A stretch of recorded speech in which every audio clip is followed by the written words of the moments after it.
अस्सलाम वालेकुम। हमारा कराची में आपको खुशामदीद कहते हैं। कराची शहर में तजावज़ात के खात्मे के लिए असिस्टेंट कमिश्नर आज़िम बांगवार साहब ने ऑपरेशन में तेज़ी कर दिया और नॉर्थ नाज़िमाबाद डिवीज़न में पीपल्स चौरंगी से लेकर डेंटल कॉलेज तक तजावज़ात के ख़िलाफ़ ऑपरेशन किया गया।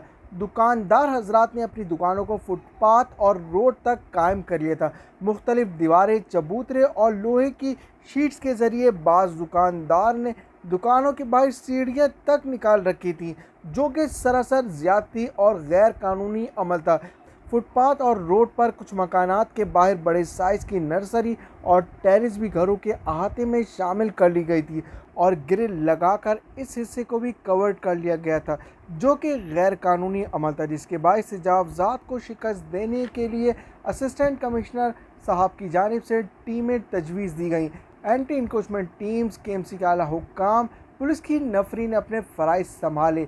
और इसी के साथ साथ अब बात करेंगे, एक और ऑपरेशन किया गया डिस्ट्रिक्ट साउथ में। और साउथ के हवाले से बता चलें आपको, सिविल लाइंस डिवीज़न में फेयर पार्क के अंदर मुख्तलिफ स्टॉल्स, केबिन और बच्चों के इंटरटेनमेंट के लिए झूले गाड़ियाँ मौजूद थी, जिनको केएमसी के आला हुक्काम ने जब्त कर लिया है। अब इसी के साथ आगे बात करेंगे तीनटी जहांगीर रोड की, जहां दोबारा से बदतरीन ट्रैफिक जाम रहने लगा है। आवाम को कुछ अरसे का रिलीफ ज़रूर मिला, मगर फिर पुरानी मिली जुली सूरत हाल वापस से देखने को मिल रही है। सुबह के वक्त जब स्पेशली ऑफिस आने जाने का वक्त होता है, बदतरीन ट्रैफिक जाम होता है। आवाम की मुश्किलात में बेहद इजाफा हो गया। इसी के साथ एक सवाल आवाम से भी बनता है कि ये इंटरसिटी बसें कराची के छोटे छोटे रोड से गुजरनी चाहिए या फिर इनको सोहराब रोड से इंटरसिटी के लिए चलना चाहिए, क्योंकि इन बसों की वजह से भी कराची में ट्रैफिक बढ़ जाता है और एक्सीडेंट की शरह भी बढ़ जाती है। आप लोग कमेंट करके ज़रूर बताइए इस हवाले से भी।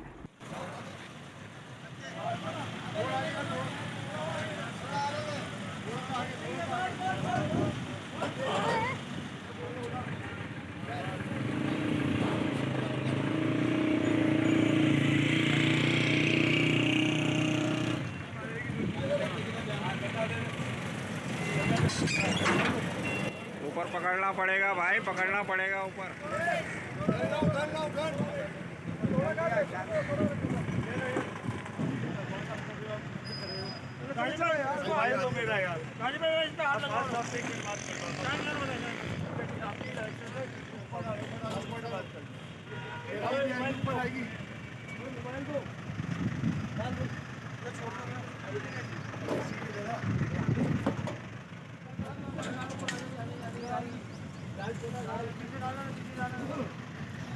शाजिब